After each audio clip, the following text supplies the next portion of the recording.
कांग्रेस द्वारा कृषि सुधार न कर पाने के कारण कांग्रेस की प्रांतीय सरकार को पर्याप्त अधिकार नहीं था और उनके पास वित्तीय शासन का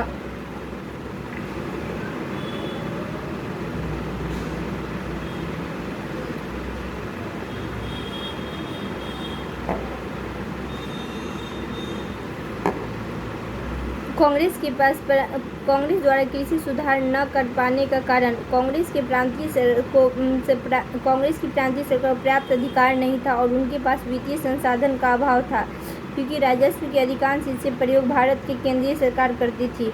प्रांतीय मंत्रिमंडल मौजूदा प्रशासनिक ढांचे को किसी भी प्रकार से परिवर्तित नहीं कर सकती, क्योंकि ऐसा करने पर अधिकार ब्रिटिश गवर्नर एवं वायसराय के पास होता था। लगभग सभी कांग्रेस शासित राज्यों में द्विसदनीय विधायक थी, जिसमें उच्च सदन के अंदर महाजनों भूस्वामी वर्ग जमींदारों का वर्चस्व था। अतः कानून बनाने के लिए इन तत्वों में समझौता करना पड़ता। इन अवरोधों के बावजूद भी कृषि क्षेत्र में कुछ सुधार करते हुए सरकार ने वनों में पशुओं को चराने की अनुमति दी और कृषक बेदखली रोकने का प्रयास किया गया। देशी रियासतों के प्रति कांग्रेस की नीति। ब्रिटिश भारत देशी रियासत 60% क्षेत्र पर नियंत्रित ब्रिटिश गवर्नर, विदेशी शासन, राष्ट्रीय आंदोलन, इसमें मांग की जा रही थी। लोकतांत्रिक अधिकार, आर्थिक शोषण से मुक्ति। देशी रियासत 40% क्षेत्र, देशी राजा महाराजा भारतीय, इसका प्रभाव यहाँ भी पड़ रहा था। भारत में मौजूद देशी रियासतें ब्रिटिश शासन की संप्रभुता को स्वीकार करती थी। इसके बदले ब्रिटिश शासन इन राजाओं को किसी भी बाह्य या आंतरिक खतरे से निपटने से सहयोग देने की बात करता था। इन रियासतों में निरंकुश राजाओं का शासन था और सामाजिक आर्थिक पिछड़ापन मौजूद था, अतः जन असंतोष व्याप्त था। यह रियासत ब्रिटिश भारत में होने वाले स्वाधीनता संग्राम से अप्रभावित नहीं रहे। वस्तुतः ब्रिटिश भारत से जो क्रांतिकारी भागकर देशी रियासतों में आ जाते थे, उन्होंने यहाँ राष्ट्रीय चेतना के प्रसार की भूमिका निभाई। फर्स्ट वर्ल्ड वॉर में बड़ी संख्या में ब्रिटिश सेना में रियासतों के सैनिक भी शामिल हुए। इस माध्यम से रियासतों में जागरूकता आई। ये साथ ही संचार साधनों, रेलवे के विकास की आवागमन बढ़ा, इससे भी जागरूकता आई। प्रारंभ में कांग्रेस की नीति देशी रियासत के प्रति हस्तक्षेप थी, किंतु 1920 ईस्वी के नागपुर अधिवेशन में कांग्रेस में पहली बार देशी राजाओं से तुरंत उत्तरदायी सरकार का गठन करने की मांग और रियासतों की जनता को कांग्रेस के सदस्य बनने की अनुमति दी। ब्रिटिश सरकार ने देशी राज्यों के साथ संबंधों की निर्धारित के लिए एक बटलर कमेटी की नियुक्ति की। 1929 ईस्वी में अखिल भारतीय रियासती जनता सम्मेलन की स्थापना बलवंत राय मेहता, मनीलाल कोठारी और जी.आर. अभयंकर ने किया। कांग्रेस ने अपने त्रिपुरी अधिवेशन 1939 ईस्वी में प्रत्यक्ष देशी रियासतों में आंदोलन चलाने की बात की।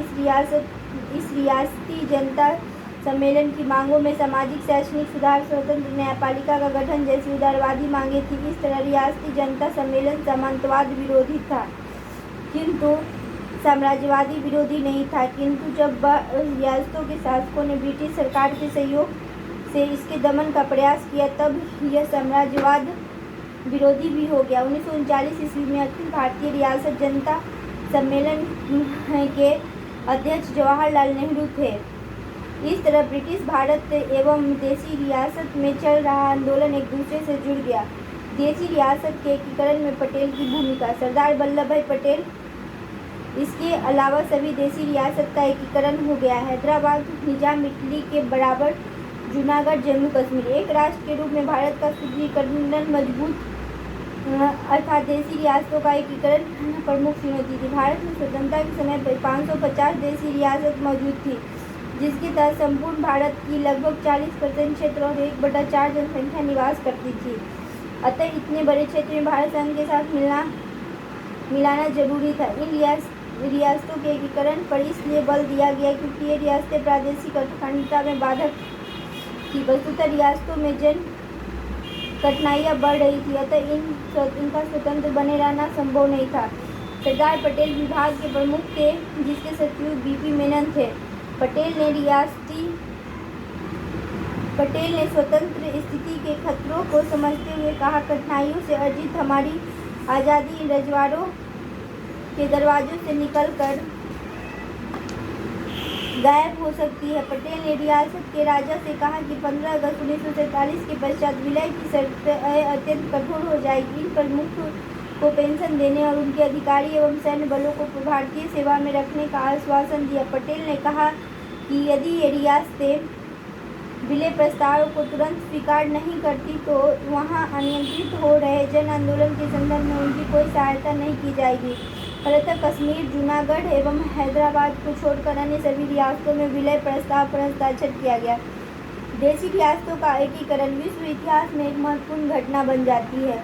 इसे अहिंसक क्रांति या रक्तहीन क्रांति के रूप में देखा जा सकता है। इतने कम समय में बिना किसी सैन्य बल के विविध भाषा, रीति रिवाज से युक्त रियासतों को विलय करना, क्रांति का सूचित करना। इस दृष्टि से सरदार पटेल की भूमिका एकीकरण इटली के काबुल और जर्मनी के बिस्मार्क से कम महत्व नहीं रखता। भूदान आंदोलन के कारण विनोबा भावे के नेतृत्व में 22 लाख एकड़ भूमि दान मिली। स्वतंत्रता के पश्चात भूदान आंदोलन भूमि सुधार से जुड़ा हुआ था और गैर सरकारी कार्यक्रम था। विनोबा भावे ने भूदान आंदोलन का प्रारंभ 18 अप्रैल 1951 को आंध्र प्रदेश के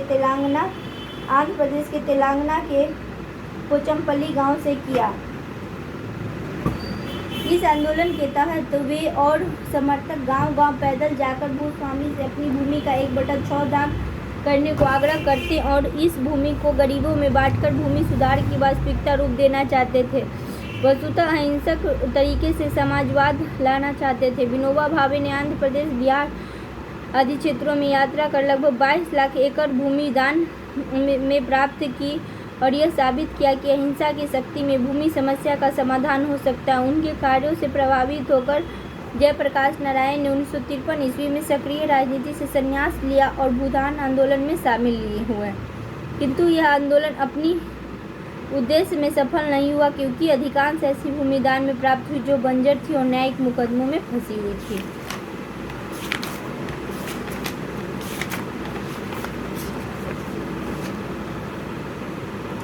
इस तरह मॉडर्न हिस्ट्री पूरा खत्म हो गया। वो माय गॉड।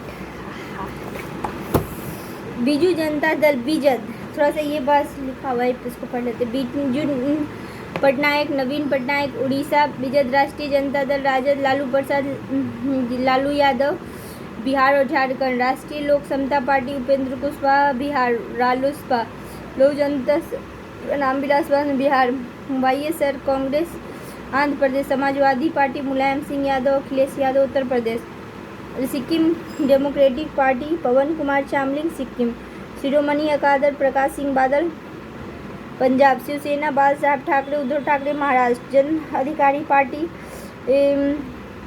पप्पू यादव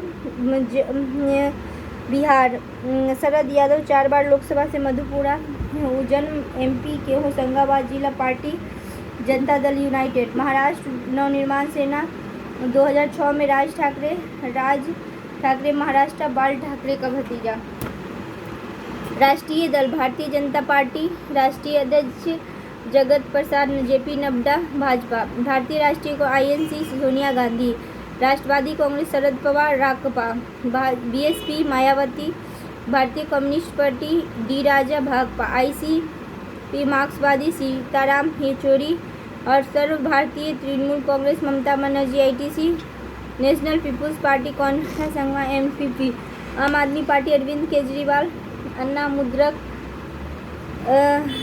के पलानीस्वामी तमिल और पुडुचेरी, अखिल भारतीय अन्ना द्रविड़ मुनेत्र जेडीयू, जनता दल शरद यादव नीतीश कुमार बिहार और अरुणाचल, जनता दल सेकुलर एचडी देवगौड़ा कर्नाटक और केरल, झारखंड मुक्ति मोर्चा शिबू सोरेन झारखंड, तेलंगाना राष्ट्र पार्टी के चंद्रशेखर राव आंध्र प्रदेश और तेलंगाना,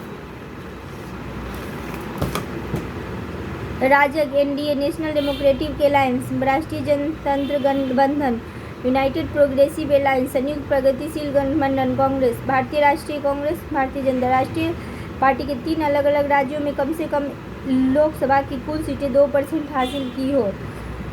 यानी 33 सीट। 4 अलग अलग राज्यों में लोकसभा या विधानसभा में कम से कम 6% मत पाया हो एवं लोकसभा चुनाव में कम से कम 4 सीटें हासिल हो। कोई भी दल हो उसमें कम से कम 4 या अधिक राज्यों में राजकीय दल मान्यता प्राप्त कर चुका हो।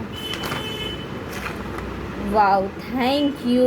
मैंने फाइनली ये दृष्टि का नोट्स अखिल मूर्ति सर वाला पूरा कंप्लीट कर लिया।